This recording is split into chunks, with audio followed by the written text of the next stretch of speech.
Nag-i-snow na naman po dito sa Korea. Kala ko summer na eh.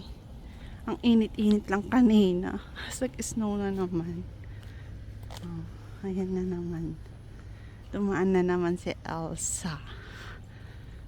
Oh, dumaan si Elsa. Medyo malakas siya ya, in fairness. Si Elsa. Winter uli sa Korea. Akala ko summer na.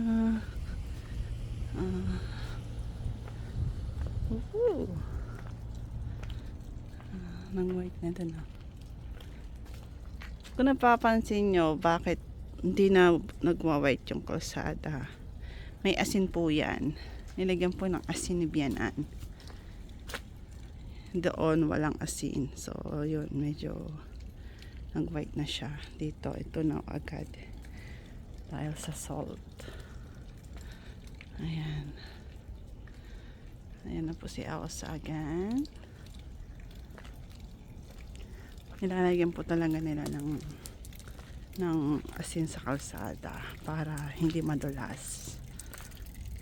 Ito na agad ang snow.